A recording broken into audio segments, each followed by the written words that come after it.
最愛無語錄，查韋斯話希拉里不愛我。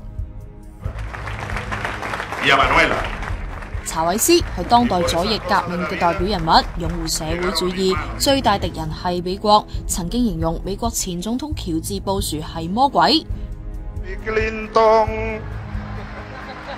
呢首歌更加令人印象深刻啊！不過09年就離奇同奧巴馬握手示好，就係估佢唔到啊！作為西半球反美陣營龍頭，佢用石油去拉攏一啲志同道合嘅國家，仲同反美勢力包括伊朗、敘利亞等等嘅國家打交道添。查韋斯信奉社會主義，同佢出身貧窮家庭有好大嘅關係。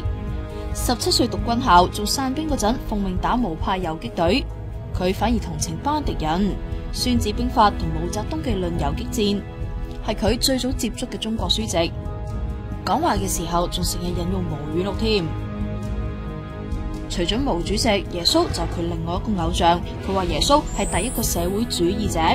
喺軍校嗰陣，佢已經覺得軍隊係腐敗政府嘅工具。92年以傘兵指揮官嘅身份發動軍事政變，想推翻當時嘅總統。失敗之後被判監30年。94年獲撤銷控罪。